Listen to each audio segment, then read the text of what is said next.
چیکار میکنی؟ تو هم همستر بازی میکنی؟ همستر؟ آره. نه. چیکار میکنی؟ دارم زیرنویس میزنم. مگه هنوز داری با دست زیرنویس میزنی؟ مگه تو چجوری میزنی؟ بلد نیستی با هوش مصنوعی ویدیو تو زیرنویس کنی؟ نه چجوری؟ من میدونم داری کلی اذیت میشی، میدونم دهنت داره میشه، ولی این سری بهت یاد میدم خیلی قشنگ شیک با هوش مصنوعی ویدیوهاتو زیرنویس کنی توی چند ثانیه. برو داخل کانال من. بگو آدرس کانالو. محمد رویش. برنامه رو نصبش کن. آفرین. اسمش چیه؟ اسمش کپشن. حالا برگرد تو یوتیوب. شما مثلا الان یوتیوب این ویدیو رو ادامهش بدید. میخوام بهتون یاد بدم شما خیلی راحت توی 1 ثانیه به ویدیوهاتون زیرنویس بزنید. نکته ببین برنامه‌اش که کار کردن باش کار خاصی نداره، اما اینکه چطوری بتونی به صورت کاستوم، یعنی اونجوری که دلتون میخواد، خیلی خفن و حرفه‌ای متفاوت‌تر از بقیه بهش زیرنویس بزنید و بدونین هر گزینه دقیقاً چه کاری میکنه. این ویدیو رو تا آخر ببینید. در ضمن توی چنل من همیشه ویدیوهای شما میتونید پیدا کنین که معمولاً توی گوگل جای دیگه پیدا نمیشه. پس اگه ساب کنین به نفع شماست. خیلی مخلصم. بریم آموزش ببینیم. خب برنامه‌ای که قراره باش کار کنیم اسمش برنامه کپشنه که از کانال تلگرام من میتونید دانلود کنید. بازش که میکنین توی این مرحله باید ثبت نام کنیم. این ساین اینوایت گوگل رو میزنیم و اینجا یکی از جیمیلامونه که حالا از قبل روی گوشمون داریم میاره بالا برامون و با انتخابش میتونیم وارد برنامه بشیم به این شکل. پس من یه جیمیل رو انتخاب میکنم و وارد میشم. یک کمی مرحله طول میکشه، بعدش وارد این صفحه میشه. توی این صفحه روی آپلود بنفش رنگ میزنیم و وارد گالریمون میشه و از اون قسمت یه ویدیویی که حالا میخوایم برای زیرنویس انتخاب کنیم و انتخاب میکنیم. توی این قسمت بچه‌ها یا خودش به صورت اتوماتیک تشخیص میده زبان شما فارسیه که به احتمال زیاد این کار رو انجام میده، یا اگر تشخیص نداد فقط کافیه که از این کادر دوم روی این گزینه بزنین و زبانش رو به صورت دستی روی فارسی قرار بدین و بعدم مجدد کادر پایین که روش فارسی نوشته رو روش کلیک میکنیم و وارد این قسمت میشه که دیگه زیرنویس رو به صورت هوشمند بزنیم. این مرحله احتمالاً یکم طول میکشه، 1-2 دقیقه. پس من ویدیو رو تند میکنم که وقت شما گرفته نشه. بعدش که این مرحله انجام شد به شما یه ویدیویی میده که زیرنویسش انجام شده. حالا با هم دیگه یه بار ببینیم که چقدر این کار رو درست یا اشتباه انجام داده. این زیرنویسایی که زیر این ویدیو میبینین شاید فکر کنید من با دست نشستم همه‌شو نوشتم، ولی نه، این کار هوش مصنوعیه. خیلی ساده شما مثل آب خوردن میتونید به ویدیوهاتون زیرنویس بدین. اصلا قرار نیست اذیت بشی. فقط کافیه پیج منو فالو کنی و توی کامنت ها برام بنویسی هوش مصنوعی. خودم برات دایرکت هم اپشو میفرستم، هم ویدیوی آموزش استفاده ازشو برات میفرستم که کامل یاد بگیری. خب تقریبا همونجوری که دیدیم بچه‌ها بدون هیچ خطایی از اون اول تا این آخر رو برای ما زیرنویس زده.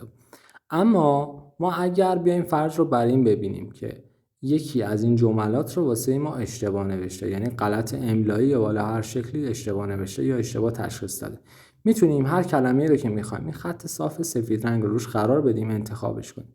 اینجوری روش میتونیم کلیک کنیم دقیقاً روی خود کلمه و بعد از کادر پایین توی ابزارهای پایین یه گزینه‌ای هست به اسم ادیت، روش بزنیم و اون کلمه رو حالا اگر غلط املایی داره یا اشتباه تشخیص داده رو کاملا اصلاحش کنیم و بعد مجدد تیک رو بزنیم. احتمال داره شما بخواید 2 تا کلمه رو حالا با هم دیگه توی یه کادر بنفش قرارش بدیم. یکی از اون کلمه‌ها رو انتخاب می‌کنیم، مثلا من این همشو نشستم انتخاب می‌کنم و قبل از این یه دونه حالا همشو می‌نویسم که این جمله‌ها با هم دیگه سرهم بشه، بعد تیک رو میزنم و بعد میام کلمه بعدی که حالا توی اون کادر نبوده رو حذفش می‌کنم. حالا می‌بینیم که 2 تا کلمه رو با هم دیگه توی یک کادر می‌نویسه. مثلا یه جمله‌ای داشتی کلمه‌اش سرهم بوده، این اشتباه تشخیص داده، می‌تونی اینجوری اصلاحش کنی و 2 تا کلمات رو توی یک کادر قرارش بدی. به این شکل هم می‌تونی ادیتت رو کامل انجام بدی. حالا از ابزارهای پایین یه ابزار دیگه‌ای هست بچه‌ها که می‌تونی ازش استفاده کنی. جاهایی که می‌خوای روی کلمه تاکید بذاری که بگی این کلمه خیلی مهمه، این کلمه مهمه منه، می‌خوایم رنگش رو تغییر بدیم که مثلا همه فونت ما سفیده، این مثلا یه رنگ دیگه‌ای مثل سبز داشته باشه. از همون ابزار پایین یه گزینه‌ای هست که شکل یک ستاره داره. اگر روی اون بزنیم می‌بینین رنگش عوض میشه. حالا هر کلمه‌ای رو که می‌خوایم رنگش رو عوض کنیم فقط کافیه مجدد این خطمون روش باشه انتخابش کنیم و این ستاره رو روش کلیک کنیم تا رنگ حالا خاصی بهش بده. حالا می‌تونی تو کل جملات بگردی و اون جاهایی که می‌خوای مهم باشه این ستاره رو بزنی که دقیقاً اون رنگ سبز روش اعمال بشه. و حالا اگر خواستی یکی از کلمات جداگونه بزرگ نوشته بشه کافیه دوباره خط رو روش قرار بدی و این کناری ستاره که بزرگ کردن کلمه است رو انتخاب کنی که اون کلمه به صورت بزرگ توی صفحه باشه. حالا اگه یه بک بزنیم و برگردیم تو صفحه اصلی از ادیت که بخوایم بیایم بیرون، یه بک که بزنیم یا یکی روی صفحه بزنیم میاد تو این صفحه. به ترتیب از چپ نوشته کپشن. روی گزینه کپشن که شما بزنین اینجا گزینه ادیت را داره که میتونی به صورت کلی ببین کل خط متنتون رو نوشته.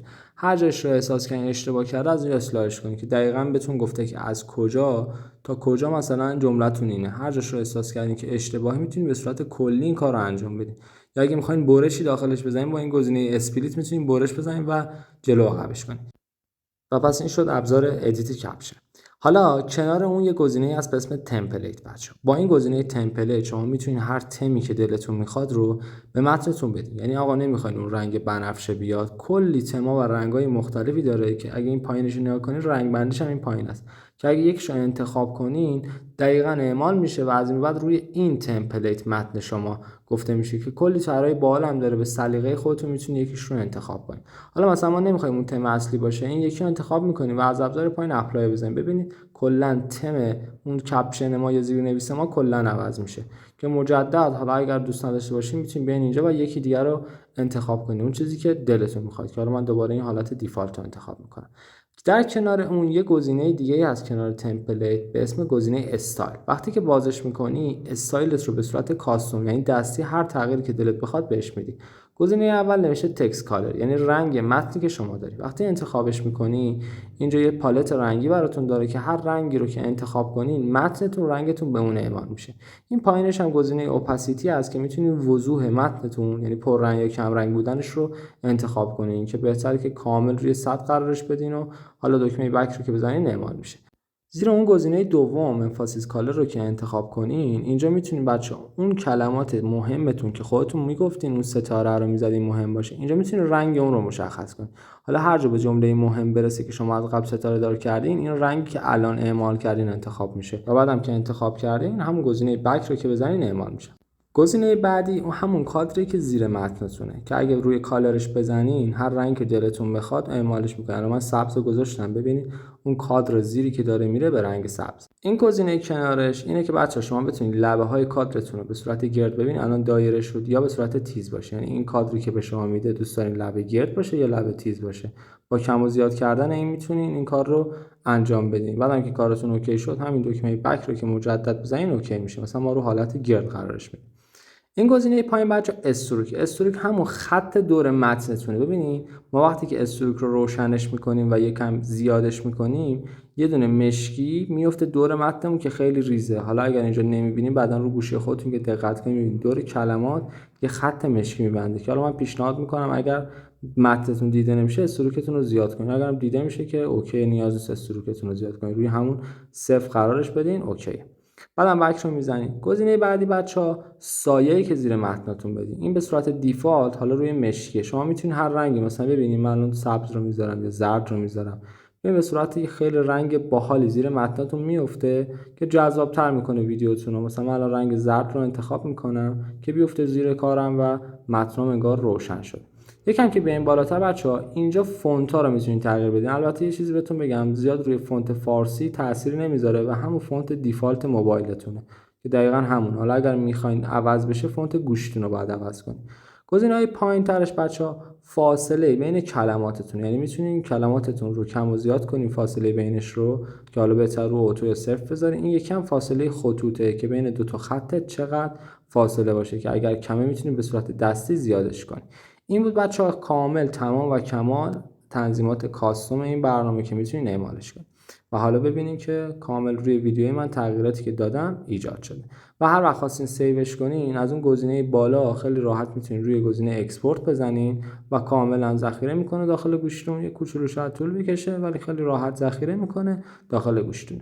یه نکته اینجا وجود داره که وقتی ما اینجا داریم ویدیو رو ادیت میکنیم احتمال داره ما یکم بی‌کیفیت ببینیمش. وقتی که وارد گوشیتون بشین این باگ دیگه وجود نداره و فقط توی اپلیکیشن شما دارین این ویدیوتون رو بی‌کیفیت میبینید و اگه برین داخل گالریتون میبینید که این ویدیو رو کاملا با کیفیت بهتون نشون داده. الان ما میریم داخل گالری که ببینیم این بی‌کیفیتی تصویر اینجا وجود داره دیگه توی گالری من وجود نداره. ببینید ویدیو به صورت اصلی و با کیفیت بالا، یعنی هیچ افت کیفیتی روی ویدیو شما نداره.